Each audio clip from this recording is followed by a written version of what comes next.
Peluncuran Merdeka Belajar kali ini sudah lama saya tunggu-tunggu. Sudah lama sekali, sudah beberapa tahun kita tunggu-tunggu. Karena terobosan yang kami luncurkan pada hari ini berhubungan langsung dengan akselerasi mutu pembelajaran dan peningkatan kualitas guru, yaitu kurikulum Merdeka dan platform Merdeka Mengajar. Izinkan saya menyampaikan paparan. Ya, tidak kita bisa prediksi, tapi dalam semasa pandemi ini kita sudah berhasil meluncurkan 15 episode Merdeka Belajar. Kami merasa sangat beruntung bahwa tim kami terus termotivasi walaupun dengan semua tantangannya, tapi kami terus memperjuangkan transformasi Merdeka Belajar walaupun dengan segala tantangan pandemi. Dan hari ini dengan senang hati kita akan memaparkan episode ke-15, salah satu episode terpenting, yaitu kurikulum Merdeka dan platform Merdeka Mengajar. Kita semua sudah tahu bahwa Indonesia mengalami krisis pembelajaran. Ini sudah kita alami dalam 20 tahun terakhir. Kita dalam angka tes PISA, yaitu tes internasional yang mengetes numerasi, literasi, dan sains, kita mengetahui bahwa kinerja kita relatif ke negara-negara lain masih sangat perlu diperbaiki. Ya, tidak ada peningkatan yang signifikan dalam 10-15 tahun terakhir, dan 70% siswa usia 15 tahun kita ada di bawah kompetensi minimum untuk membaca dan untuk matematika. Ini makanya kita harus menyebut ini sebagai suatu krisis, dan suatu krisis membutuhkan solusi-solusi yang juga luar biasa untuk bisa mengejar ketertinggalan kita. Berikut. Nah, krisis pembelajaran ini menjadi lebih parah lagi pada saat kita mengalami COVID, pada saat kita pindah kepada learning online. Dan ini adalah salah satu dampak negatif daripada coronavirus, dan kita telah melakukan assessment dan mengkalkulasi apa sebenarnya dampak learning loss-nya dari yang terjadi. Dan kita melihat berdasarkan analisa kita, dan ini juga sudah kita validasi dengan riset-riset eksternal juga, bahwa dari sisi literasi kita sudah kehilangan sekitar 6 bulan pembelajaran. Di dalam suatu tahun akademik, 6 bulan itu untuk suatu krisis selama 2 tahun ini besar sekali. 6 bulan kita kehilangan pembelajaran, ini rata-rata ya, rata-rata. Dan untuk numerasi, kita kehilangan 5 bulan. Ini namanya learning loss yang dikuantifikasi berdasarkan waktu. Nah, ini adalah rata-rata. Itu artinya banyak sekali sekolah yang mengalami learning loss yang jauh lebih besar dari ini. Ada juga sekolah yang mengalami learning loss yang nggak sebesar ini. Tetapi ini menunjukkan bahwa kalau rata-ratanya saja sudah 5-6 bulan, kita bisa bayangkan daerah-daerah yang paling terpencil, learning loss mereka bisa mencapai 8 bulan, bahkan 10 bulan. Dan ini adalah suatu angka yang sangat signifikan. Jadi kita membangun suatu solusi kurikulum berdasarkan keinginan kita untuk mengejar ketertinggalan kita.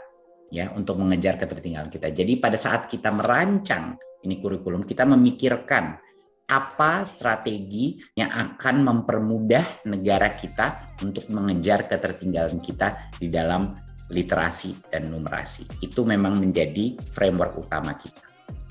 Berikut. Tapi ada suatu kabar yang cukup gembira dan cukup mengejutkan.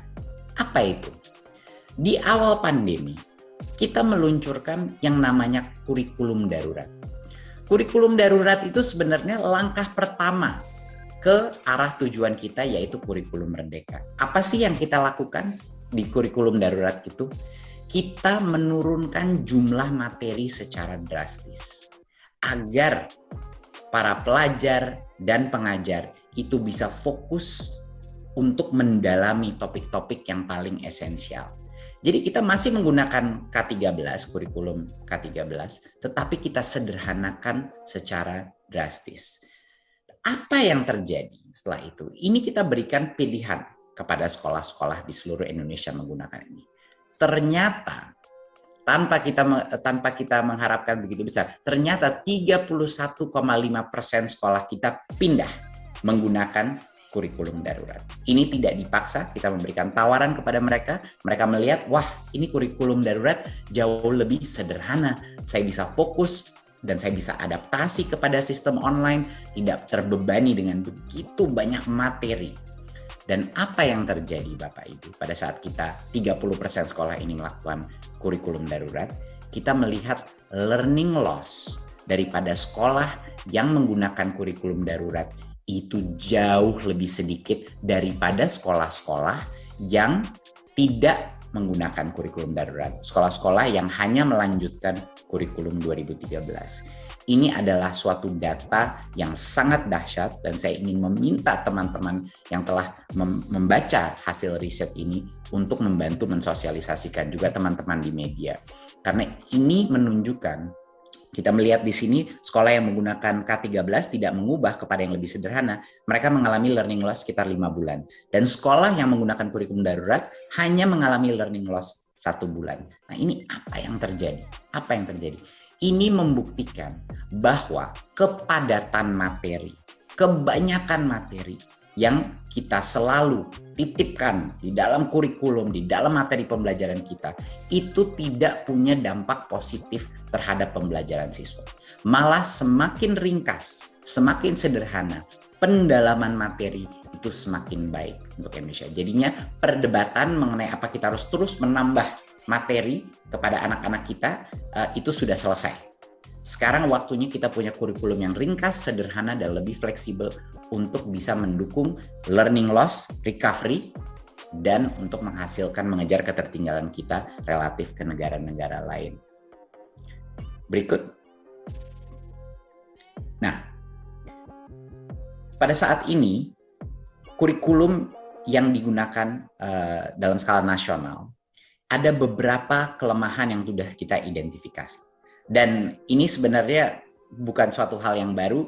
Tanyakan saja setiap guru atau orang tua yang membantu anaknya di masa pandemi ataupun murid-murid, ya mereka sudah pasti akan menyebut hal yang sama. Setiap orang tua pasti akan mengerti ini. Struktur kurikulum saat ini itu tidak fleksibel. Banyak guru merasa jam pelajaran itu sudah ditentukan per minggu, dia tidak bisa memilih di antara dia mau sekolah itu mau fokus di bagian apa dulu, guru itu mau fokus untuk menguatkan pembelajaran karena sangat kaku dan tidak fleksibel.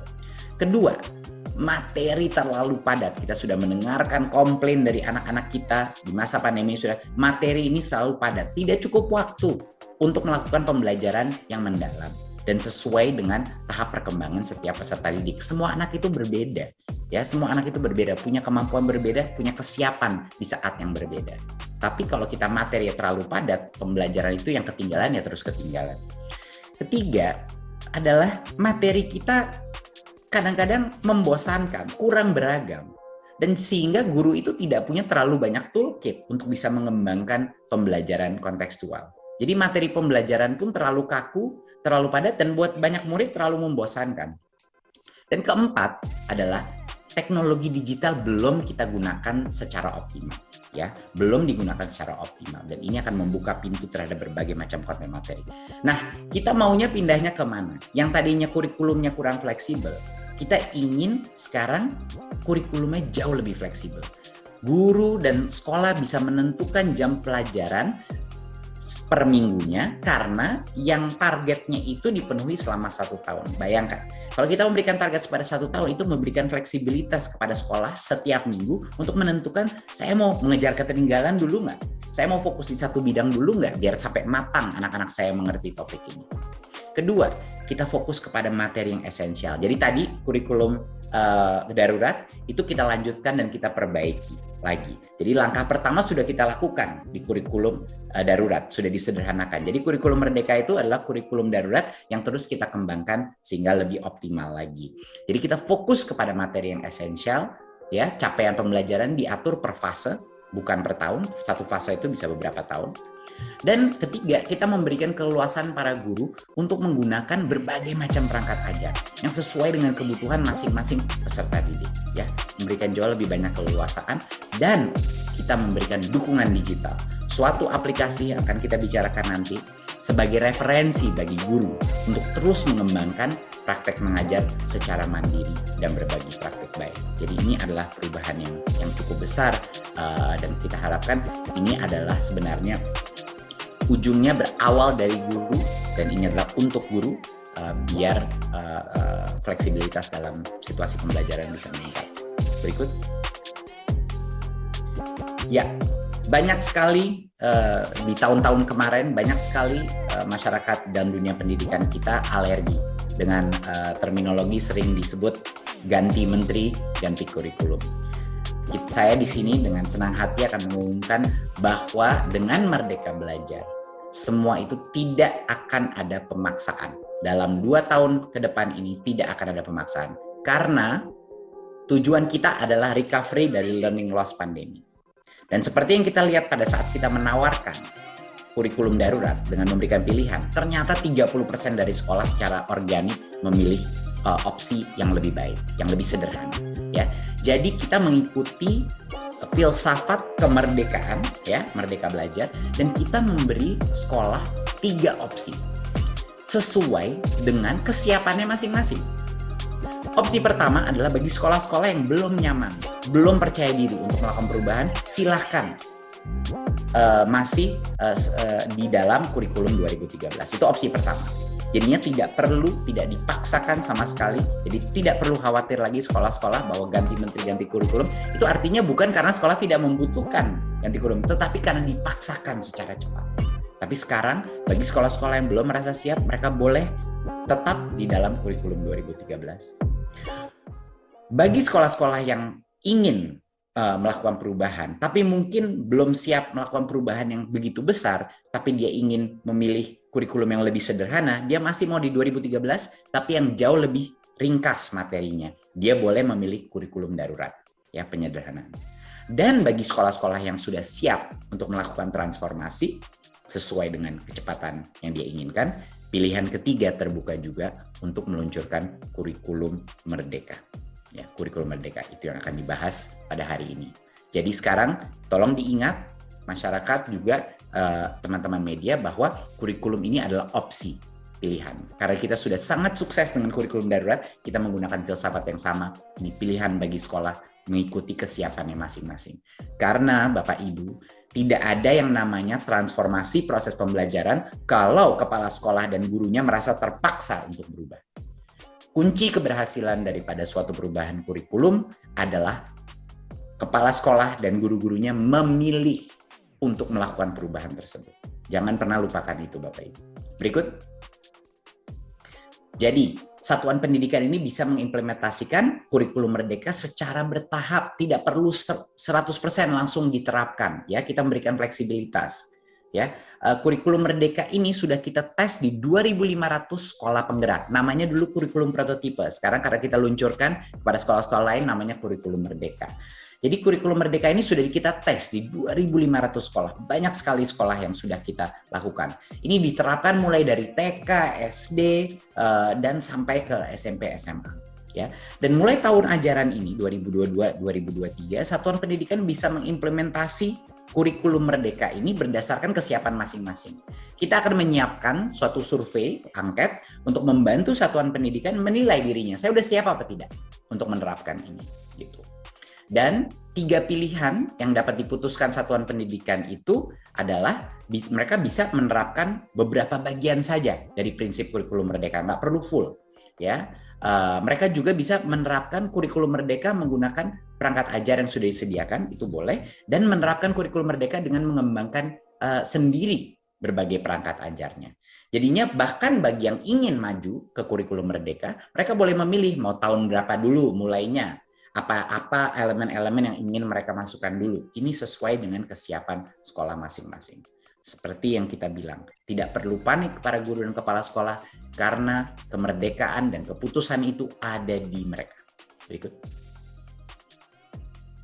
Apa sih keunggulannya kurikulum merdeka? Ini sekali lagi adalah salah satu menurut saya episode Merdeka Belajar yang paling penting. Pertama, keunggulan kurikulum merdeka sama seperti kurikulum darurat. Nomor 1, lebih sederhana, lebih mendalam. Standar pencapaiannya jauh lebih sederhana. Materinya lebih sedikit sehingga itu memberikan waktu untuk guru mendalami setiap konsep. Karena itu yang penting. Bukan kelebaran daripada materi, tetapi kedalaman yang menjadi fokusnya. Ya. Dan juga dibuat bahasa daripada standar pencapaian pun jauh lebih mudah dimengerti. Kita banyak berdiskusi dengan guru-guru di mana standar pencapaian pun banyak guru tidak mengerti karena terlalu rumit. Berbagai macam standar-standar pencapaian, ada matriks, ada berbagai macam kompetensi yang dengan bahasa yang cukup akademis. Jadi kami merubah ini dengan membawa guru-guru untuk membantu kita mereformulasi apa itu standar-standar pencapaian dalam kurikulum, sehingga sesuatu itu diberikan input dari guru untuk guru. Itu yang penting sebenarnya, karena yang menggunakan ini adalah guru ujung-ujungnya. Ya, jadi sekolah-sekolah tidak perlu terburu-buru dalam menyelesaikan materi, tidak perlu selalu pindah-pindah walaupun anaknya belum mengerti. Jadi lebih menyenangkan, lebih menenangkan juga bagi para murid-murid. Tidak stres mereka terus karena mereka belum mengerti satu konsep, sudah dipaksa pindah ke konsep berikutnya. Berikut, keunggulan kedua daripada kurikulum merdeka adalah ya kemerdekaannya sendiri, otonomi yang diberikan. Ya, saya berikan beberapa contoh. Di dalam program SMA sekarang tidak ada lagi program peminatan, ya, untuk yang memilih kurikulum merdeka. Ya, tidak ada lagi jurusan, ya, kejuruan atau peminatan dulu namanya. Peserta didik bisa memilih mata pelajaran sesuai minat, bakat, dan aspirasinya di 2 tahun terakhir SMA. Ini salah satu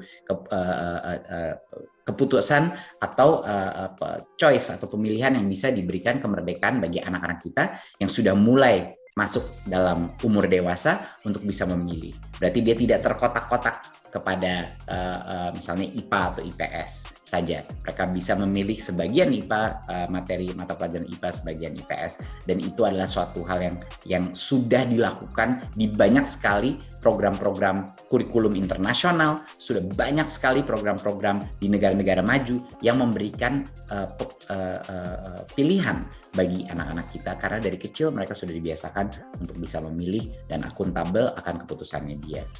Dan guru ini diberikan hak untuk mundur apa maju di dalam kurikulum itu, di dalam suatu fase sesuai dengan tahap pencapaian dan perkembangan murid-muridnya.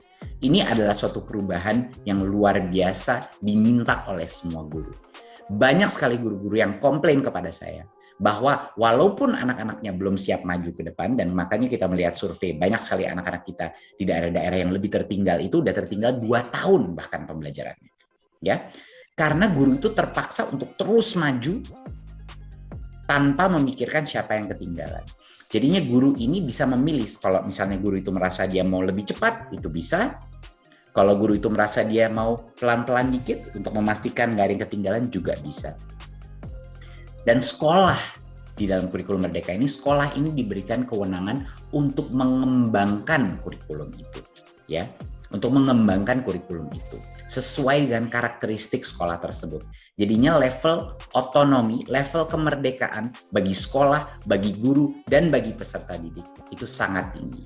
Jadi ini bukan malah kurikulum yang ingin membelenggu sekolah-sekolah. Ini adalah kurikulum yang paling merdeka dan memberikan kemerdekaan kembali kepada sekolah, hak-hak memilih bagi murid, guru, dan sekolah. Berikut. Di luar daripada kurikulum yang lebih sederhana dan kurikulum yang lebih merdeka, lebih fleksibel dan otonom, ini adalah versi kurikulum di mana murid-murid itu bukan hanya pasif di dalam kelas, tetapi mereka aktif.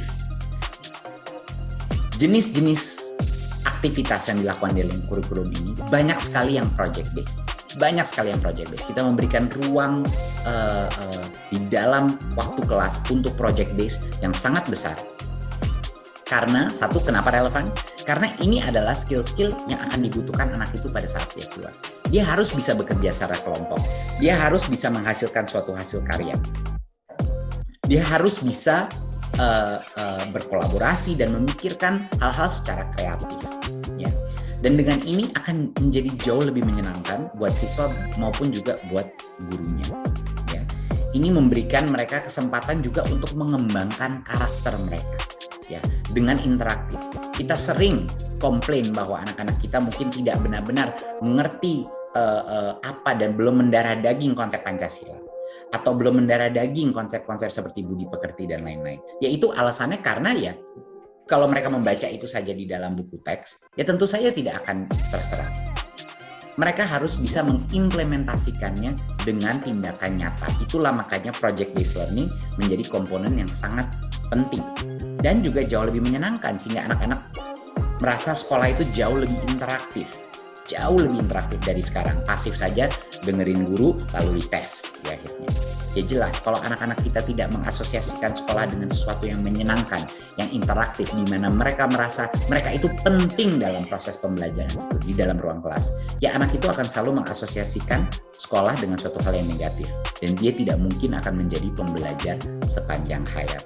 Jadi ini adalah elemen ketiga yang terpenting untuk bukan hanya pendidikan skill masa depan dia, bekerja di dalam knowledge economy, di mana ada digital revolution dan lain-lain, dia bisa berkolaborasi, kreativitas, dan critical thinking, tetapi juga pendidikan karakter dia. Karena ini disinilah karakter akan dibangun dengan bekerja sama gotong royong dengan teman-temannya, dengan gurunya untuk melakukan proyek-proyek dalam lingkungan, ya, proyek-proyek climate change, proyek-proyek kebinekaan untuk membangun rasa toleransi antara suku, antara agama, proyek-proyek kesehatan untuk mengerti dampak kesehatan pada dirinya, literasi digital, dan lain-lain. Semua proyek-proyek yang penting, yang relevan, dan yang aktif. Berikut. Nah, penerapan ini didukung dengan berbagai macam perangkat ajar dan pelatihan ya bagi siswa sekolah. Nomor 1, kita menyediakan buku teks ya, buku teks yang lebih variatif dengan kualitas yang baik ya. Kita memberikan modul-modul pengajar dan proyek-proyek, profil proyek yang bisa digunakan. Jadi kita tidak akan hanya membiarkan saja sekolah menentukan ini secara sendiri. Kita akan berikan mereka contoh-contoh. Kita akan memberikan mereka dukungan, ya, bimbingan dalam apa saja yang bisa mereka lakukan, apa saja contoh-contoh baik. Jadi itu yang satu. Kedua, kita akan memberikan pelatihan yang bisa diakses semua guru secara otomatis melalui kanal-kanal digital. Ya, pelatihan di mana secara mandiri guru bisa mempelajari konsep-konsep ini sehingga mereka bisa lebih percaya diri dalam mengimplementasikan kurikulum ini. Ya, ada bentuknya macam-macam, ada e-book, ada video, ada podcast yang bisa diakses. Ya, dan guru bisa membentuk komunitas-komunitas belajar yang akan kami bantu fasilitasi untuk berbagi praktik baik dalam adopsi kurikulum merdeka ini. Dan tidak perlu khawatir bagi semua guru. Kami menjamin jam mengajar dan tunjangan profesi guru aman. Perubahan struktur mata pelajaran ini tidak akan merugikan guru. Jadi bagi guru-guru yang mungkin khawatir dengan perubahan ini karena lebih fleksibel jam waktunya, kami jamin ini tidak akan merugikan guru, tidak akan mengurangi jam mengajar dan tunjangan guru. Ya, jadi ini mohon ditekankan sekali lagi. Berikut. Nah, sekarang kita masuk ke dalam digitalisasi daripada adopsi kurikulum merdeka ini. Jadi penerapan ini didukung oleh salah satu platform kita, dan ini saya sangat bahagia bisa merilis platform ini hari ini. Platformnya namanya Merdeka Mengajar. Ini adalah platform untuk guru yang harapan kita akan berkembang menjadi suatu platform yang bukan hanya materi dan kontennya dari kementerian, tapi benar-benar dimiliki guru, dari guru untuk guru. Jadi ini adalah aplikasi kita untuk membantu guru-guru menerapkan kurikulum merdeka ini dan belajar untuk menjadi suatu pengajar yang lebih baik. Berikut. Nah, platform Merdeka Mengajar ini adalah platform yang menjadi kayak temannya guru. Ya, ini benar-benar menjadi temannya guru. Dan ada 3 fungsi utama di mana guru itu bisa menggunakan aplikasi ini. Yang pertama adalah untuk mengajar, ya, berbagai macam toolkit untuk membantu guru itu mengajar. Kedua, sama pentingnya bahkan mungkin lebih penting lagi, adalah sarana untuk guru belajar. Guru yang terbaik, saya selalu bilang, guru yang terbaik itu bukan guru yang terpintar. Guru yang terbaik adalah guru yang merasa dirinya adalah pembelajar sepanjang hayat. Guru yang terbaik adalah guru yang tidak berhenti belajar dan tidak berhenti berinovasi. Jadi fungsi kedua daripada aplikasi ini adalah untuk guru secara mandiri bisa belajar sesuai dengan kebutuhannya masing-masing. Dan ketiga, ini adalah platform untuk guru bisa berkarya. Ya, guru bisa berkarya. Jadi bayangin kalau saya guru, apa sih gunanya aplikasi ini? Oke, aplikasi ini akan membantu saya mengajar kurikulum Merdeka secara lebih efektif. Kedua, saya akan bisa belajar skill-skill baru, belajar konsep-konsep baru ya dari aplikasi ini untuk mengupgrade diri saya. Dan tiga, saya bisa berkarya dan sharing karya saya kepada guru-guru lain dan komunitas untuk mendapatkan masukan, untuk juga membantu guru-guru lain, networking dan lain-lain. Oke. Dan kami ini bekerja sama dengan GovTech Edu, salah satu tim ya yang di dalam PT Telkom yang berkolaborasi dengan kita, tim terdedikasi untuk mengembangkan platform Merdeka Mengajar ini. Berikut. Nah, platform Merdeka Mengajar ini adalah suatu referensi bagi guru untuk mengembangkan praktik mengajar mereka. Kita di dalam aplikasi ini ada lebih dari 2.000 referensi perangkat ajar. Perangkat ajar itu toolkit, materi, konten yang berbasis kurikulum Merdeka. Jadi ada berbagai macam konten dari berbagai macam mata pelajaran ada di dalam aplikasi ini. Jadi ini adalah perangkat-perangkat ajar yang praktis, pragmatis ya, yang bisa digunakan langsung di dalam kurikulum Merdeka di dalam ruang kelas ya. Bagi guru-guru ini bisa menggunakan ini. Dan yang kedua, sama pentingnya, bahkan mungkin lebih penting lagi adalah toolkit assessment. Toolkit assessment, guru bisa mendapatkan assessment ini dan mengimplementasikannya di dalam ruang kelasnya untuk melakukan analisa, untuk mendapatkan data. Mana ya anak-anak saya yang agak ketinggalan, mana ya anak-anak saya yang mungkin sudah lebih cepat. Mana anak saya mungkin PR-nya saya kasih yang lebih susah karena ini udah lebih maju. Mungkin anak saya kasih satu lagi yang agak ketinggalan, mungkin harus fokus dulu di bagian ini agar mereka nggak ketinggalan gitu. Jadinya ada toolkit assessment yang bisa dilakukan oleh semua guru bagi murid-muridnya, diberikan assessment-nya, dan itu memberikan data bagi guru untuk melakukan segmentasi atau personalisasi daripada kelas dia. Jadi ini akan sangat membantu guru untuk mengetahui kelas saya di mana sih levelnya. Ini murid di level mana sih sebenarnya di bidang numerasi dan literasi.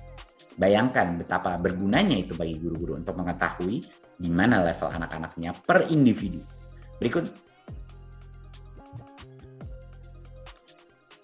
Dan salah satu elemen terpenting adalah fungsi belajar. Ya, fungsi belajar. Kita menyediakan berbagai macam konten ya untuk pelatihan guru secara mandiri dan dia bisa mengikuti. Ada video-video, ada berbagai macam konten untuk guru-guru bisa mengupgrade dirinya secara mandiri. Kenapa secara mandiri itu penting? Karena setiap guru punya kebutuhan upgrading yang beda-beda. Setiap guru punya interest untuk mengembangkan bagian daripada kompetensinya yang berbeda-beda. Dan bukan hanya pembelajaran dan upgrading kompetensinya guru, tetapi juga video-video yang akan menginspirasi guru. Untuk menginspirasi guru untuk berubah mindset-nya. Misalnya berubah mindset terhadap keterpihakan kepada murid. Ya, makanya pada saat kita meluncurkan program guru penggerak, banyak sekali guru nangis-nangis depan saya. Saya kaget. Mereka selalu bilang, kenapa Anda nangis? Kenapa nggak suka programnya, Bu? Dan ternyata mereka bilang, Mas Menteri, ini karena merubah paradigma saya pertama kalinya baru sadar apa itu guru dan harus selalu berpihak kepada murid. Bukan sebagai administrator pendidikan, tetapi sebagai benar-benar sebagai fasilitator proses pembelajaran untuk keterpihakan pada murid. Jadi bukan hanya pelatihan-pelatihan yang ada di dalam platform ini, tetapi juga banyak sekali video-video inspirasi yang akan mengembangkan mindset dan motivasi daripada guru-guru kita. Berikut.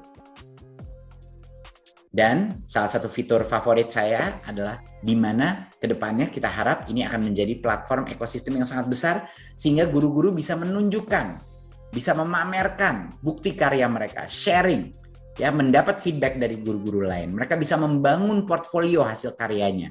Mereka bisa berbagi inspirasi. Mereka bisa berkolaborasi dan menunjukkan. Kita ingin platform ini benar-benar dimiliki oleh guru, bukan dimiliki oleh kementerian.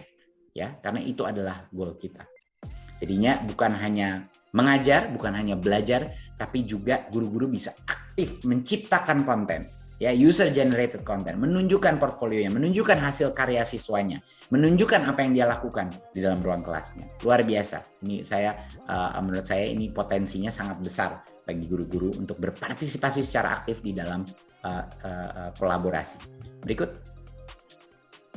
Ya, dan di sini kita masuk, semua user, semua guru-guru bisa masuk dengan akun pembelajaran belajar.id yang dapat mengakses platform Merdeka Mengajar mereka melalui Android atau website.